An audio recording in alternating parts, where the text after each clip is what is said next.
Hey, citoyennes et citoyens, il y a une chose que je cherche à défendre à tout prix avec Nexus 6, c'est la science-fiction française. Elle est rare, donc elle est précieuse. Et s'il y a bien une création culte qui a œuvré pour la renommée de la production SF de l'Hexagone, c'est le magazine Métal Hurlant. Je vous l'avais déjà présenté, Métal Hurlant, c'est une revue culte fondée dans les années 70 par Dionée, Drouillet et Moebius. Culte pourquoi ? Parce qu'elle a eu un impact majeur sur la science-fiction en général. Soyons clairs, sans Métal Hurlant, il y a de grandes chances pour que Mad Max, Alien ou encore Blade Runner auraient eu une autre gueule. Le 9e numéro vient de sortir, un numéro spécial utopie et dystopie. Les fans de la première heure de Nexus 6 savent que c'est un sujet qui me tient à cœur. 300 pages d'histoire courte qui vous inviteront à réfléchir notamment au sujet des utopies qui malheureusement sont assez rares en science-fiction, alors qu'à votre époque, rêver d'un monde meilleur devenait de plus en plus important. Foncez-vous le procurer soit en l'achetant directement en kiosque et librairie ou en vous abonnant via le lien dans la description. N'hésitez pas à vous abonner d'ailleurs, car vous pourrez bénéficier d'une réduction jusqu'à 19% par magazine. En plus, un abonnement, ça peut être un beau cadeau de Noël pour un de vos proches aussi. Et maintenant, votre émission. Soleil sur vous, citoyennes et citoyens, bienvenue sur le Nexus 6, je suis le capitaine. Aujourd'hui, je reçois quelqu'un avec qui j'ai eu la chance de partager un verre il y a quelques années, et à cette occasion, il m'a parlé d'un petit projet de film qu'il faisait, qui se passerait sur Mars au 22e siècle, et vous connaissez ma passion pour la planète rouge, donc je lui ai tout de suite dit qu'il fallait absolument que j'y participe d'une manière ou d'une autre. Donc si je vous dis ça, c'est parce que j'ai la chance de faire une toute petite voix dans ce film, je connais le réalisateur, je suis devenu ami avec lui, donc voilà, ça c'est pour l'honnêteté journalistique, pour que vous puissiez prendre mon avis avec des pincettes ou pas, parce que c'est très simple, j'ai adoré Mars Express et je ne peux que vous encourager à aller le voir. Et c'est pour ça que je suis ravi de recevoir aujourd'hui son réalisateur, Jérémy Perrin. 800 € pour ça? Joyeux Noël.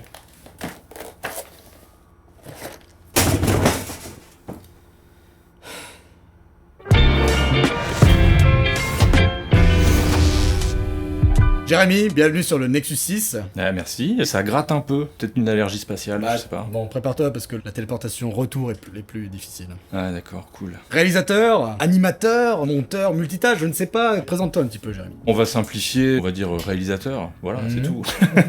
Non mais après voilà, dans l'animation, les réalisateurs, ils sont un peu multicasquettes, et c'est un peu à chacune d'avoir ses préférences et de plus travailler telle partie qu'une autre. Moi c'est vrai que je suis beaucoup plus toute la partie personnage que décor, que je délègue à Michael Robert en général, qui fait le DA sur la plupart des productions sur lesquelles je bosse. Tu es là pour parler de Mars Express, ton nouveau film.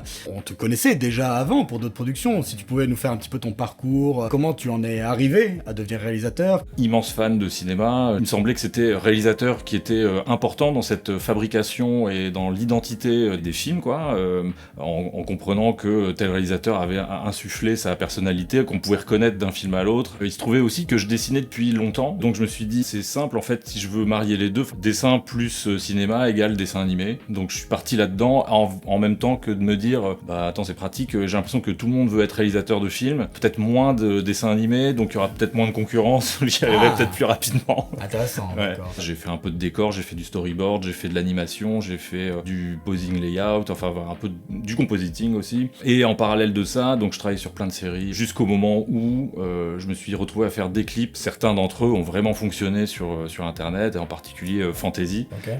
pour le groupe Dai. Et ça m'a amené un peu plus tard à me retrouver sur une liste de réalisateurs pour l'adaptation de la BD Last Man. J'ai été réalisateur sur la saison 1 de cette série. C'était un projet un peu particulier parce que c'était une série feuilletonnante pour ados adultes, donc assez violente. Donc tout ça, normalement, c'est des choses qu'on avait pas le droit de faire ou qu'on pensait ne pas pouvoir faire en France. Ça a quand même pris, et de fait ça a mené à avoir la possibilité de faire Mars Express, quoi. C'est quoi ta relation à la science-fiction et peut-être même ton premier souvenir de science-fiction? Je me demande si c'est pas en fait Ulysse 31. Ah. Parce que pareil, quand j'étais petit, j'avais une cassette Betamax. Toi t'étais bêta toi. Ouais, mes parents, ils avaient D'accord. un magnétoscope comme ça à l'époque. On n'avait pas beaucoup de cassettes. Et Ils puis, ont misé sur le bon cheval en tout cas. Ouais, techniquement, c'était meilleur. J'avais une petite compile comme ça d'épisodes de Ulysse 31 que je regardais beaucoup. J'avais pas forcément conscience que c'était de la science-fiction. Moi, évidemment, quand t'es enfant, tu mets pas encore dans des catégories. Tu dis juste j'aime bien ça parce qu'il y a des aventures, quoi. J'ai vu les Spielberg, les Carpenter, les trucs comme ça. Et je pense qu'effectivement, 2001, c'est le film qui, comme beaucoup, m'a fait prendre conscience de la science-fiction comme un genre qui pouvait être vraiment sérieux en fait. Enfin, sérieux, pas sérieux chiant, mais sérieux profond. Même si je renie pas la profondeur d'autres trucs que j'ai vus auparavant, mais il y a des épisodes du 10-31 qui sont assez balèzes, enfin que je trouve costauds encore aujourd'hui. Ouais. Quand tu penses qu'on regardait ça enfant, ouais, des fois tu dis... vache. Oui, c'est vrai qu'au milieu de tout ça, il y avait aussi Cobra que j'ai adoré à l'époque, Albator, toute la production japonaise, parce que c'est vrai que l'animation japonaise était très science-fictionnesque. En effet, ma science-fiction a d'abord été extrêmement japonaise et américaine. Voilà, ça c'est sûr. J'ai eu Les Maîtres du Temps assez tôt en VHS, cela dit. Et c'est un film que j'aime beaucoup aussi. La Planète Sauvage, je l'ai vu plus tard. Et les films de René Laloux, Gandhar aussi, que j'ai vu dans cette période-là. Somme toute un parcours classique de SF, j'ai envie de dire. Ouais, c'est ça. Et là, je m'arrête, je te parle d'une époque où je suis pas encore tout à fait ado, hein. C'est toute la période plus de l'enfance jusqu'à pré-ado, parce qu'après arrive Akira, Nausicaa aussi, que je découvre en VHS illicite, c'est-à-dire c'est des copies de copies en japonais sans sous-titres, avec une image ignoble parce que transcodée de NTSC, APAL puis SECAM, et donc dégueu, mais malgré tout ça, je trouvais ça quand même fascinant. Et de me dire, mais attends, on peut vraiment faire des dessins animés profonds et poétiques, et c'est faisable, quoi. Il y a une industrie pour ça malgré tout. Mais après, je me disais, ouais, mais c'est au Japon, alors peut-être nous, c'est plus compliqué, on verra. Et ben, on va voir ça justement, puisqu'on est là pour parler de ton nouveau film, Mars Express.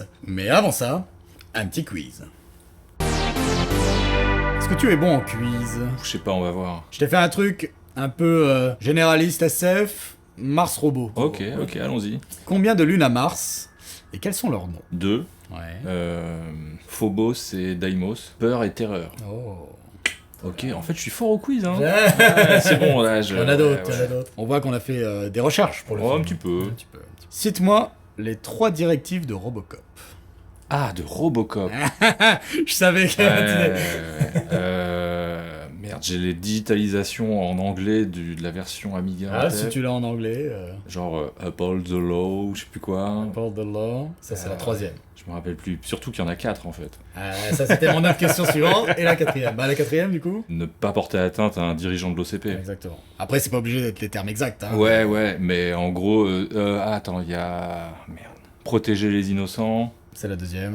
Merde, alors je l'ai fait à l'envers. Et la première, alors... Ah, je me rappelle plus.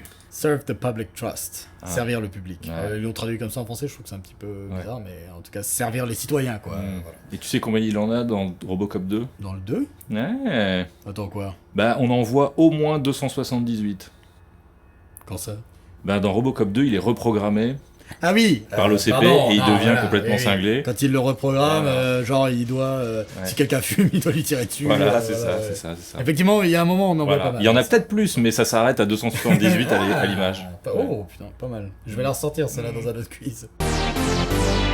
Mars Express, ta nouvelle réalisation. Est-ce que tu pourrais, dans un premier temps, résumer l'histoire du film? On est en 2200, sur la planète Mars qui a été partiellement colonisée. On y suit Aline Ruby et Carlos Rivera, qui sont 2 détectives privés, qui ont pour mission de retrouver une jeune étudiante qui aurait piraté le robot de sa fac. Or, dans ce monde-là, c'est interdit. Les robots sont soumis à des directives qui les empêchent d'agresser les humains, qui les rend serviles. Se lançant dans cette enquête, ils se rendent compte qu'elle est également poursuivie par des assassins professionnels. Et donc là, s'engage une course contre la montre pour la retrouver avant eux. Il semblerait que, par ailleurs, elle détienne un secret qui pourrait changer l'ordre social de ce monde-là. Qu'est-ce qui t'a donné envie de te lancer dans cette histoire? Un manque, en tant que spectateur, d'une typologie de film de SF, un peu plus pragmatique, plus sérieux, enfin, par sérieux, je veux dire, basé sur des connaissances scientifiques. Moi, c'est vrai que souvent, je parle de hard SF. Le film n'est pas exactement de la hard SF, mais je pousse le truc pour exagérer, mais dans ce sens où on se base quand même sur des faits scientifiques, on essaye que les objets aient l'air cohérents. Oui, il y a une emprise avec le réel, c'est ça, surtout voilà. ces petites trouvailles de SF qui s'ancrent dans le réel et qui donnent corps à une forme de réalité. C'est ça. Et donc, on est parti là-dessus. Je dis je parle de Laurent Sarfati, qui est co-scénariste avec moi sur le film. On s'est dit qu'il n'y avait plus trop de films de détectives privés. Ça nous permettait d'avoir un moteur narratif, quoi. C'est-à-dire des personnages qui ont une mission, une enquête. C'est un bon prétexte, un détective privé, pour vraiment se balader dans ce monde que t'as bâti, cet archétype de personnage qui traverse toutes les classes sociales, tous les paysages urbains possibles. Il connaît un peu toute la ville, autant les bas-fonds que la haute société. Pourquoi Mars? Parce que c'est aussi une des thématiques du film, cette volonté apparemment de l'humanité d'être dans cette conquête de l'espace, des territoires territoire lointain, etc. Mars, c'est vraiment la planète voisine, celle qui a le plus de propriétés simples pour s'implanter. Mais bon, voilà, en fait, ça a ses limites. Une fois qu'on a conquis Mars et qu'on est un peu en train de la transformer, où est-ce qu'on va, quoi? Et de mener comme ça une espèce d'idée de mélancolie du futur. On a été loin, mais en même temps, c'est déjà trop tard, c'est déjà passé. Je sais pas si tu vois ce que je veux dire. Voilà. Et ça, c'était un premier instinct qu'on a eu sur le scénario, mais en même temps que ça, il y avait ce discours qui commençait à surgir de certains milliardaires de la tech qui voulaient, pour Elon Musk, investir Mars, et puis pour Jeff Bezos, créer des stations spatiales, habitables géantes et tout. Avec Laurent, on se disait, non mais qu'est-ce qu'ils vont nous faire comme société, eux, sachant qu'ils sont dans des délires extra-étatiques permanents. Ils charrient avec eux une espèce de fascination cyberpunk qui est en fait mortifère. Ils reproduisent ce que la science-fiction a dit, ne faites pas. Oui, c'est ça, exactement. Manière, ouais. Arrêtez d'être con. Mais bon, bref, c'est notre sujet. Tu parlais de RDSF, je me suis posé la question, est-ce qu'ils allaient prendre en compte la gravité martienne? Est-ce que ça a été une question à un moment? Juste comme ça. Oui, bien sûr. On a rencontré des planétologues dont la spécialité c'est Mars. On leur posait des questions sur le niveau de luminosité, le son. En fait, la gravité martienne est moindre que sur Terre. Donc normalement, il y a plusieurs choses qui auraient dû influer sur l'esthétique du film. C'est effectivement les mouvements, les déplacements, mais aussi peut-être la morphologie des personnages, puisqu'ils sont là depuis plusieurs générations, et donc il y avait la possibilité que peut-être ils soient un peu plus allongés. Et ça, je l'ai pris en considération, mais comme c'est un dessin animé, je me suis dit, on va pas le capter, on va croire que c'est une esthétique, un style de dessin allongé, d'autant que je savais qu'il y avait pas tant de terriens sur Mars. S'il y avait eu un mélange des populations, on aurait pu avoir cet effet de comparaison, mais là on l'a pas. Et comme mon désir c'était plutôt de donner une impression de réel la plus forte possible, j'ai préféré garder des morphologies plus actuelles. Et pareil un peu pour les mouvements, sachant que ça aurait surtout impliqué beaucoup de retard de cheveux, de mouvements qui auraient été un petit peu plus lents, etc., qui auraient été donc coûté plus cher en fait d'une certaine façon. Oui, et puis ça, là ça devient un petit peu exagéré, quoi. Ouais. Non mais je te pose la question parce que souvent en science-fiction, ils font attention à la gravité quand les personnages sont en extérieur, par exemple sur la Lune, ils bondissent, etc. Mais dès qu'ils rentrent dans la station, oui, ils sont comme sur Terre. 2001. 2001, ouais, en l'occurrence. Kubrick a tout pensé. Ouais. Non. Bah non. On va aller un petit peu plus loin sur les thématiques du film, mais avant, un petit quiz.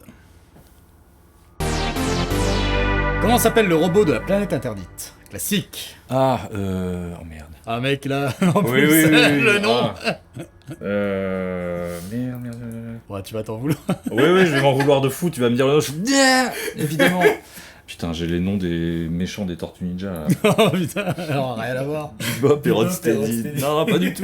C'est pas ça, c'est... Tu vas pas? Non, mais je vois son design évidemment. Oui. Bah, tant pis, j'abandonne, je vais le regretter, je vais me suicider. Robbie le robot. Oh putain.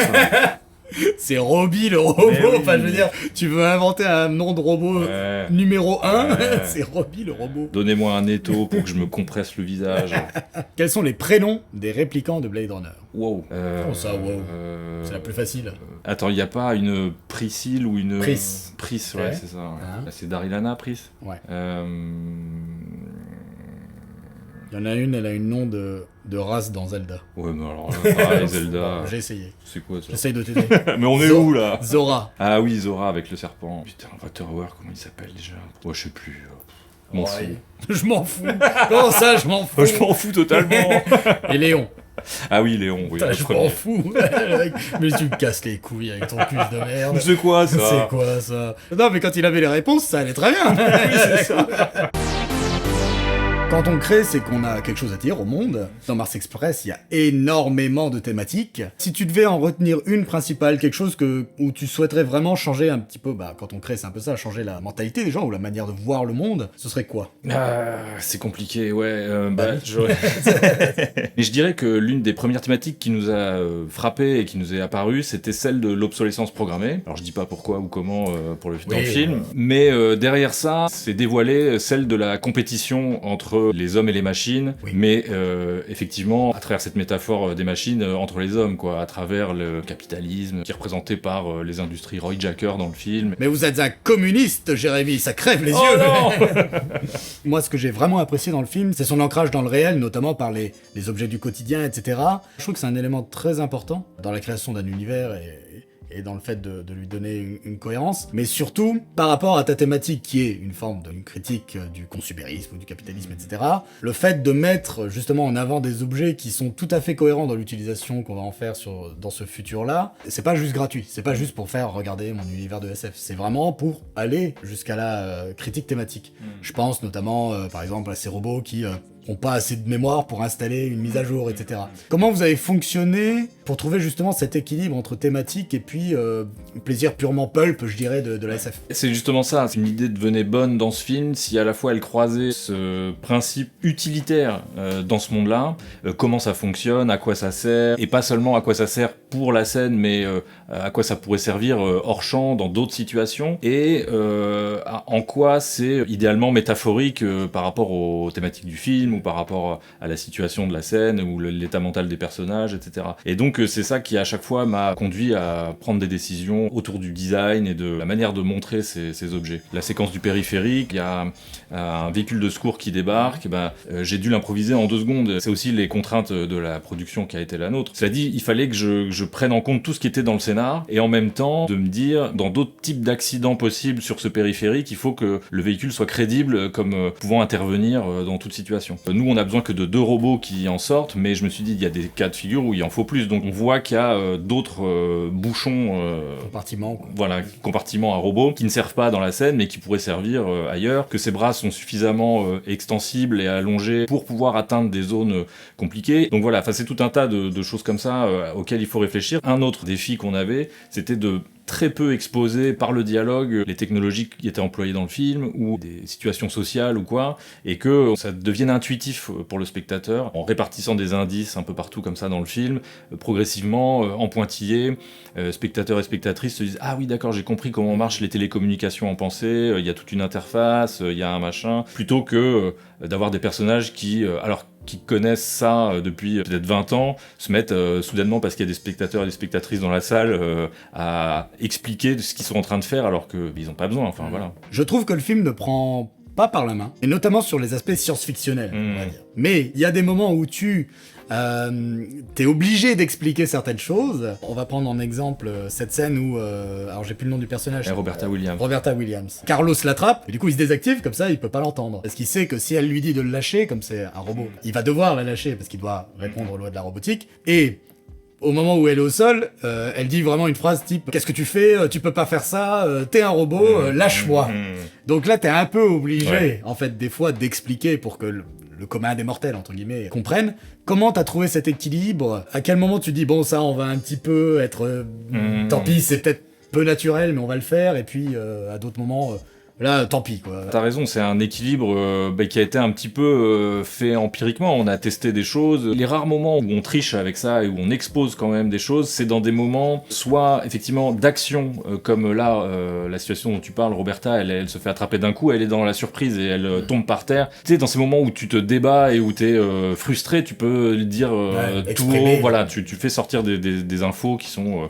redondante avec l'action, etc. Ça nous semblait un peu plus naturel à ce moment-là, où il y a un moment où l'inspecteur Gordo, il sait pas quoi dire à Aline et on sent qu'il essaye un petit peu de la draguer, il est maladroit, et quand il essaye de lui faire la conversation, c'est comme parler de la météo, il lui parle du vieux noctiste, que les premiers colons habitaient sous terre, machin, c'est un truc que tout le monde sait dans ce monde, mais voilà, c'était un peu leur équivalent de parler de « Ah bah il fait froid aujourd'hui » ou il fait chaud. C'est un moyen à la fois de parler de Gordo qui sait pas quoi dire et en même temps de dire quand même une petite info qui est supposé être banal pour eux et donc qui marche pas pour séduire Aline évidemment, mais que comme ça le spectateur fait oui d'accord, ok. Bah tu vois, pour le coup c'est bien fait parce que là sur cette scène là je me suis pas dit que c'était problématique. Mais il y a quand même un truc moi que j'aime vraiment beaucoup, c'est quand tu es un peu perdu dans un univers aussi, et j'aime bien téléporter les spectateurs dans un monde dont ils ont pas toutes les clés et ils doivent un peu se démerder, et qu'il y a un peu cette suspension, cette impression un peu surréaliste, alors même qu'il y a pourtant des règles qu'on a totalement essayé de travailler et établies et qui sont cohérentes. Et en plus, je trouvais que ça fonctionnait bien avec l'autre genre du film qui est le genre de l'enquête, enfin du film noir, où des personnages cherchent la vérité en même temps que le spectateur cherche à décrypter le monde qui entoure cette recherche de vérité. Donc il y a vraiment un effet poupée russe sur le réel et la vérité de ce monde-là, quoi. L'un des aspects importants de Mars Express, donc, c'est la présence des robots, leur importance dans la société. Et on avait fait aussi un épisode là-dessus, sur la place du robot. C'est que pour moi, faire des robots anthropomorphiques avec des mains, des doigts, des jambes, et qui savent réfléchir comme un humain, humain, ça n'a pas grand sens dans une société capitaliste. C'est-à-dire que au final, tu auras un chômage de masse, et on le voit dans le film, mais pour moi, c'est un chômage qui va même au-delà de celui que tu présentes même dans Mars Express. Pour moi, là, il y a même plus de flics, en fait. Plus personne ne travaille. Donc pour moi, ça n'a pas de sens, en fait, d'avoir des robots de ce type dans un monde où les gens travaillent. Dans ma réflexion, après, je me suis dit, en fait, en science-fiction, des fois, il faut aussi qu'on accepte peut-être des tropes, des choses un peu classiques. Bon, bah oui, il y a des robots anthropomorphiques, mais des gens continuent à travailler. Bon, comment toi, tu t'as réfléchi ça? Ouais, j'entends complètement ce que tu dis. Il y avait cette question d'être sur deux tableaux à la fois. Pour moi, malgré tout, les robots charrient des thématiques. À mon avis, les plus importantes, c'est celle du libre arbitre ou du déterminisme. Je pense pas que tu puisses invoquer la figure du robot sans invoquer ça, en même temps que d'invoquer celle du travail, du robot esclave, etc. Et en même temps, tout ça amène forcément à parler des humains. C'est des thématiques qui parlent aux humains, en fait, avant tout. C'est des histoires pour les humains, en fait. On n'est pas en train de faire des films pour les robots. Pour le moment. Pour le moment. Mais je pense qu'ils feront leurs films pour eux, entre eux, tu vois. Nous, on comprendra rien, évidemment. C'est ça que je veux voir. C'est ça la vraie altérité. Voilà. Mais tu vois, exactement. Là, on parle de robots. Ouais. Mais donc voilà, il fallait quand même penser les deux. Il fallait à la fois un premier degré pragmatique, vraiment. À quoi sert ce robot? À quoi sert ce modèle de robot? C'est quoi son métier? Pourquoi il aurait besoin d'avoir 2 bras? Est-ce qu'il en a 3? Est-ce qu'il en a 4? Quelle est sa manière de fonctionner, etc. Et à côté de ça, malgré tout, se dire est-ce que ça reste quand même pertinent dans la métaphore humaine qu'il est supposé incarner? Mais en fait, c'était finalement pas si compliqué que ça, parce que nous, c'était plus la masse des robots qui servait de métaphore plutôt que les individus en tant que tels. Donc on pouvait y mettre toutes les formes qu'on voulait, ça pouvait être carnaval à la fin, d'ailleurs c'est un peu le cas. En fait, il y avait quand même dans cette foule de robots une question de diversité qu'il fallait avoir avant tout, puisque ce que représentent les robots en termes de métaphore, c'est un peu tout les laissés pour compte, c'est un petit peu les minorités, les personnes racisées, les personnes LGBT, mais en dehors de ça, il fallait quand même garder toutes les règles qu'on s'était imposées vis-à-vis de leur fabrication et des raisons pour lesquelles ils ont ce design. En l'occurrence, par exemple, pour ce qui est du personnage de Carlos... Précisons-le, Carlos est un personnage humain qui est mort et dont la personnalité a été téléchargée dans un corps robotique. C'est les sauvegardés. C'est ça, c'est un sauvegardé, et donc il a aucune cellule humaine, il a rien d'organique à l'intérieur, c'est que de l'émulation software, quoi. De sa personnalité. Il fallait qu'on sente que son corps était un corps plutôt standard, un vieux modèle. Ça parlait aussi de ses conditions sociales à Carlos, c'est-à-dire qu'il n'avait pas les moyens d'acheter un corps plus performant que celui-là, et dont la seule chose qui peut lui permettre de personnaliser ce corps, c'est l'apparition de son visage, et vraiment il n'y a que sa tête qui est là pour l'individualiser, le personnaliser, et c'est jamais qu'une tête comme on aurait une photo de profil sur un réseau social, en fait. On va aller un petit peu plus loin sur Mars Express, mais en attendant, un petit quiz. Bon, du coup, allez, cadeau. Quelles sont les 3 lois de la robotique d'Asimov? Un robot ne peut pas porter atteinte à un humain. Un robot doit obéir aux humains. Si toutefois, ça ne contredit pas la première loi. Et la 3e, c'est... j'ai un vieux de blanc encore.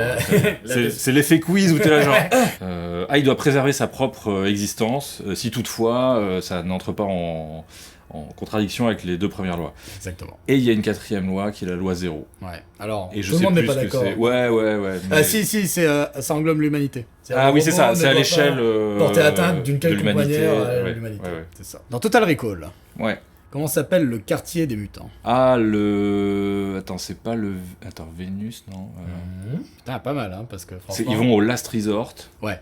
Et c'est dans le quartier... C'est Vénus. Vénusville. Oh là là, bravo, hein. Franchement. Cohagen. Putain, j'avais hésité à dire comment s'appelle l'administrateur, Cohagen. Et comment s'appelle la civilisation alien dans Total Recall? Ah, ça, plus dur. C'est un nom très poétique. Je sais que c'est comme ça, la main. Ouais, continue. Mais poétique, ça doit être un truc du genre les anciens, ou non, là, oui, non, peu... mais dans le style comme ça, ouais. Ah, je me rappelle plus. Les stellaires. Ah, les stellaires. Les ruines stellaires. Je me serais pas rappelé. Est-ce qu'il y a un style, Jérémy Perrin? Bien sûr, je sais pas.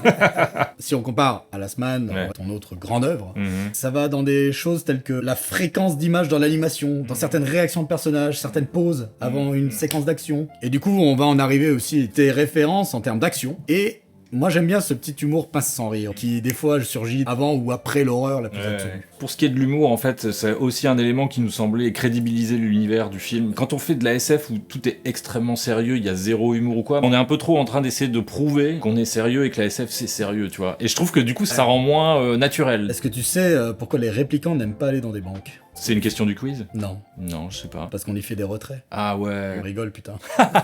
L'humour. Ouais, l'humour, non, ça me semblait important. Après, pas au détriment des situations ou des thématiques, quoi. C'est-à-dire qu'après, il y a aussi tout un pan du cinéma de divertissement actuel où il y a des vannes méta, en veux-tu, en voilà, qui rendent l'ensemble cynique. Je pense aux films Marvel où c'est des blagues à tout va. T'as l'impression qu'en fait, ceux qui écrivent ça et qui font ces films, en fait, ils ont un peu honte de les faire et qu'ils sont là genre oui, on sait que c'est des conneries, les super-héros. Bah non, laisse-nous croire et rêver à ça. Oui, on prend plus le sujet au sérieux chez les Marvel. Et d'un autre côté, il y a des films de SF actuels qui sont tellement sérieux, comme si c'était tenu par des réalisateurs ou des productions qui avaient peur qu'on les prenne pour des enfants, de vouloir raconter des histoires dans lesquelles il y a des vaisseaux spatiaux, etc. Alors que, bah en fait, faut juste être détendu, quoi. Tu peux à la fois raconter des grands sujets, aborder de grands sujets dans tes histoires de SF, et en même temps qu'il y ait quand même de l'humour. Enfin, ça rend plus naturel, voilà. Et donc, ouais, cet humour pince sans rire, etc. Je pense qu'il vient un peu des frères Cohen ou même d'un des trucs que je continue d'adorer chez Lynch parce que j'ai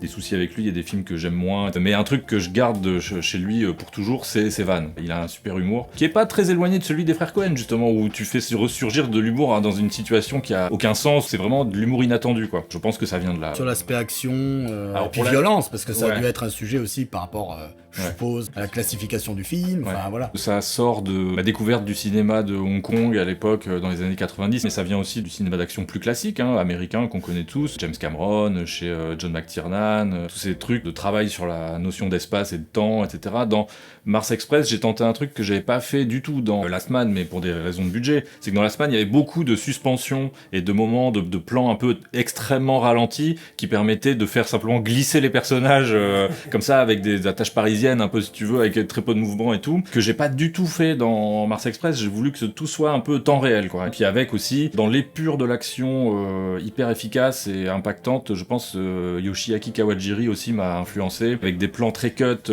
avec très peu d'anime à l'intérieur. C'est presque comme si le montage en tant que tel était une animation. Il y a un rythme à la fois dans le mouvement en tant que tel des personnages, mais le montage lui-même est déjà un travail d'anime quasiment. Je sais pas, moi c'est comme ça que je le ressens, comme une espèce d'effet fractal, comme ça, où tout est... Ça donne une rythmique. Voilà, c'est ça. On va parler un peu de la fin. Ouais. Je vous invite à zapper cette partie si vous n'avez pas eu le film, car on va certainement spoiler. Je vous mets des timecodes sous la vidéo. Si vous êtes encore là et que vous n'avez pas vu le film, barrez-vous. Barrez-vous. Barrez-vous. Barrez-vous. J'ai beaucoup aimé la fin, de par sa nature sucrée-salée, j'ai envie de dire. Et puis cette transcendance.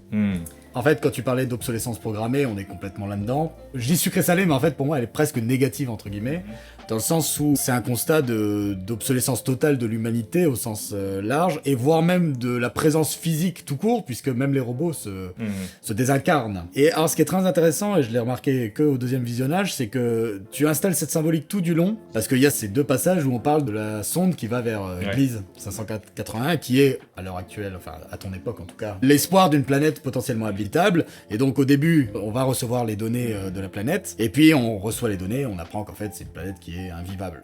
Le message du film, pour moi, c'est s'adapter ou mourir. Je ne peux pas croire que t'as pas mis ça pour pas dire aux humains, vous avez réussi à aller un petit peu sur Mars, mais en fait, il n'y a pas d'autre planète, vous allez devoir de toute façon vous adapter, il n'y aura pas un autre Éden.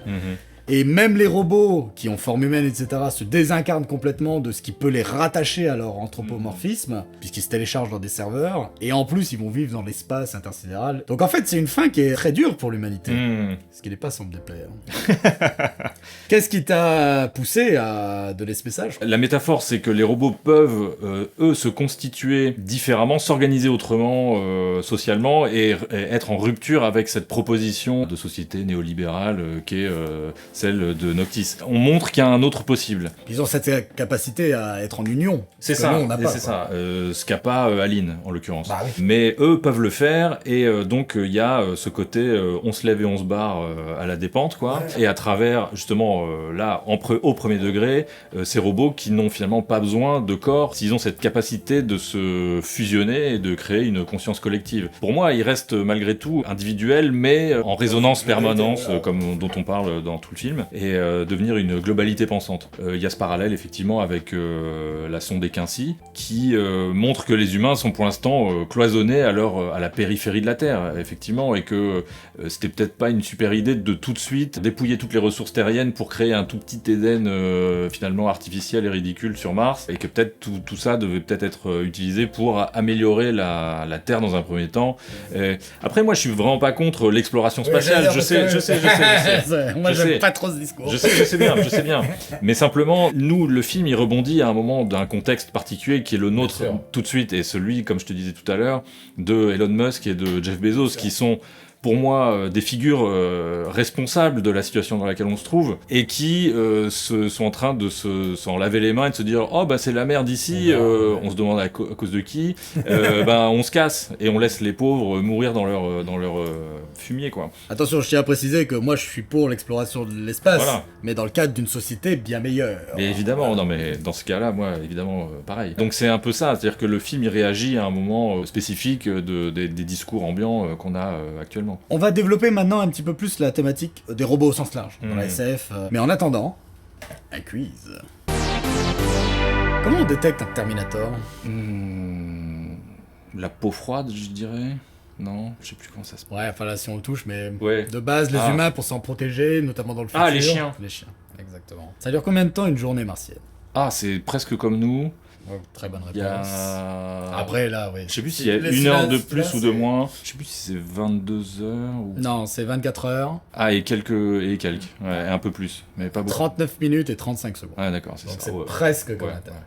Et l'année martienne ? L'année martienne, ah non, je me souviens plus. Bah, c'est forcément plus long, je pense. Il me semble que la trajectoire est plus... C'est plus éloigné, l'orbite est plus grande, mais ça dépend de la vitesse à laquelle... Ah oui, ça dépend de la vitesse à laquelle elle circule, c'est vrai. Mais en l'occurrence, en l'occurrence, c'est plus long. 668 jours, et 669 jours, les jours bissextiles. Ah. Il y en a. Est-ce que t'as le sentiment qu'il y a encore quelque chose à dire sur les robots et la vie artificielle ?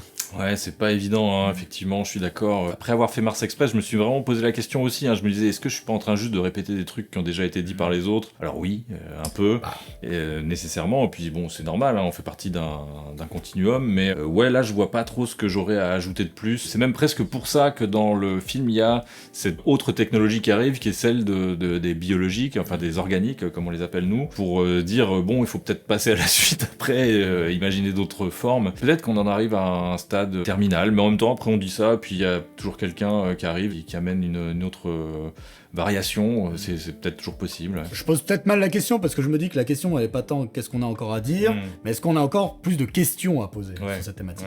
Parce que mine de rien on parle de robots, mais à notre époque il n'y a pas encore de robots sentients, etc. Non. En fait la question centrale elle est là, c'est est-ce qu'ils sont réellement en vie. C'est-à-dire que même si on arrive à ce qu'on pourrait considérer comme un simulacre absolu d'une forme d'existence humaine, là je mets des guillemets, mais en tout cas qui se rapprocherait de nous, à partir de quand t'as la preuve que c'est comme nous ? Parce que même la vie, on n'arrive pas réellement à la définir.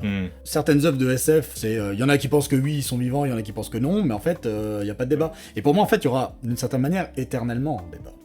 Je trouve que dans Mars Express, tu ne tranches pas la question. Il y a plein d'aspects. Il y a l'aspect juste physique de la chose. C'est-à-dire, effectivement, un enfant robot, d'un coup, tu l'humanises beaucoup plus qu'un truc à 8 pattes et des mitrailleuses et des scies circulaires qui vont te découper. Est-ce que les robots sont en vie pour toi ? Je sais pas trop, effectivement, moi non plus. Encore une fois, ça dépend vraiment sur quel niveau métaphorique tu te trouves. Il y a un plan du film qui montre quand même que les robots eux-mêmes sont pas sûrs de leur propre nature, de leurs propres émotions, parce qu'ils ont des émotions, mais est-ce que ces émotions sont pas effectivement des simulacres d'émotions humaines pour les intégrer à la société humaine ? Il y a des personnages qui ont des visages ou des mains pour pouvoir être lisibles des humains. En fait, ils ont cette forme ou ces manières de bouger à l'intention des humains et pas pour eux-mêmes, quoi. Par exemple, le visage de Carlos, c'est un hologramme, donc ça veut dire que ses yeux ils ne voient pas. C'est des yeux Oui, bah d'ailleurs, affichés. il voit avec la... Et voilà, en l'occurrence, on se rend compte au fil du film qu'il voit à travers son col, qu'il y a une sorte de caméra Capteur, planquée ouais. dans un capteur.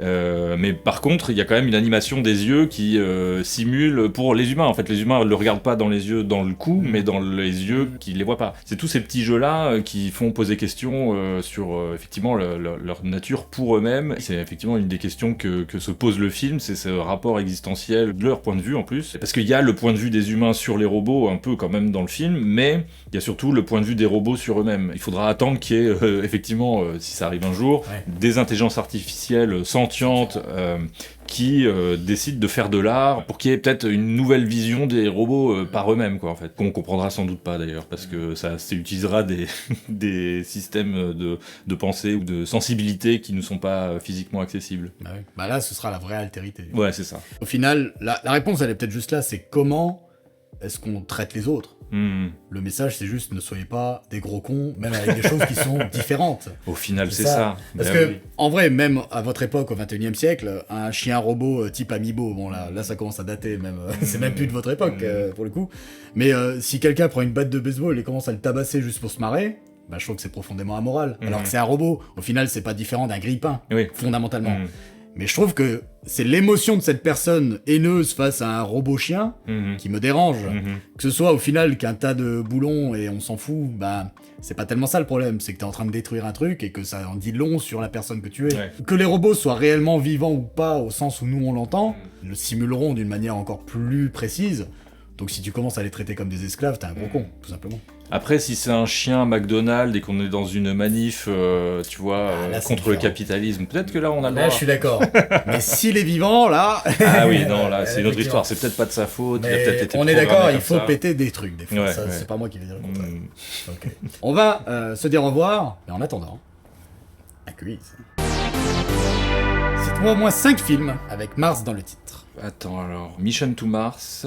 Un de mes excellents films. Ouais, J'adore. bon, Mars Attacks, Mars Attack. qu'on a souvent confondu avec Mars Express. Non, ça ne compte pas. D'accord, j'ai pas le droit. The Martian ne compte pas. Si, je l'accorde. Ah, d'accord. Seul sur Mars, du coup. Oui, seul sur Mars, d'accord, ok. Planète Rouge, ça marche pas. Alors, ouais, Red Planet. Red Planet, c'est Rouge. pareil dans les deux Je te cas. donne un indice, Carpenter. Ah oui, Ghost of Mars. Ghost of Mars. Ghost of Mars. Et si j'en ai choisi 5, c'est parce que justement, ça devient plus compliqué. Ouais. Après, j'ai des jeux vidéo qui me viennent en tête, genre Mars Matrix, il y avait quoi d'autre Mais j'ai dit des films. Ouais, t'as dit des films, hein, c'est ça. Je pense pas que... Pour le coup, là... Il y en a pas d'autres. Si, il y en a plein, mais... Il y en a plein, ouais, mais... Tu as Milo sur Mars, qui est un film Ah d'animation. oui, c'est vrai. Tu as Robinson Crusoe sur Mars, Oui, sache-le, oui, de c'est Byron Askin, celui vrai, qui a c'est fait vrai. l'île au trésor. Tu l'as vu? Non, mais je vois ce que Et c'est. puis il y a évidemment Sur la piste du Mars Suppilami. Ah, merde, j'y pense jamais. Cite-moi 4 de plus qui se passent sur Mars. Planète Rouge, Cowboy Bebop le film, Oh, joli. Ah, ça fait plaisir. Total Recall, Ouais. et un dernier, c'est toujours le plus chiant. Un Disney qui n'a pas fonctionné malheureusement. Ah bon Atlantis... Enfin, non, un Disney, pas Atlantis, production Planète au Disney. Trésor. Film live. Ah oui, bien sûr, John Carter. John Carter. Qu'est-ce qu'il y aurait encore Un peu plus récent. Avec Brad Pitt. Ah, mais je l'ai pas vu alors. Le film de James Gray Ouais. Ad Astra. Ad Astra, ouais. Ad Astra. Je sais qu'il passe sur la Lune, mais je savais pas qu'il passait sur Mars. Il y a aussi, je sais pas si t'as vu les films d'animation japonais, Starship Troopers. Ah oui, Le c'est troisième vrai, c'est Trailer vrai, of c'est vrai, Mars. c'est vrai. Et la dernière question, pourquoi mon nom n'est pas sur l'affiche du film, Jérémy? Peut-être tant que je rentre à mon époque. Ouais, peut-être, ouais. Merci beaucoup, Jérémy, j'étais ravi de te recevoir sur le Nexus 6. Merci de l'invitation. C'est quoi tes news? C'est quoi les prochains projets? Oh là, je finis la promo du film. J'ai encore quelques avant-premières. Ça sort à mon époque dans une semaine. Je vais aussi beaucoup me reposer, j'espère, après. J'ai commencé à réfléchir à un autre projet de film. C'est encore flou, mais ça sera encore un film de genre, mais plutôt dans le fantastique, thriller fantastique, un truc comme ça. Ouais, Et toi, tu vas faire quoi? mourir. Ouais. Hein? À bientôt, Jérémy. À bientôt. Ah, attends, Ben, j'aime pas les jeux de cartes. Merci pour votre écoute, citoyennes et citoyens. C'était Jérémy Perrin pour la présentation de son film Mars Express qui sort le 22 novembre 2023. S'il vous plaît, allez le voir. Parce que, si on veut que le cinéma français fasse autre chose que des comédies à la con, il faut qu'il fasse des entrées, tout simplement. J'ai adoré le film. Allez-y, vous passerez un excellent moment de science-fiction. Merci à toutes et à tous, et à très bientôt sur le Nexus 6. Ciao.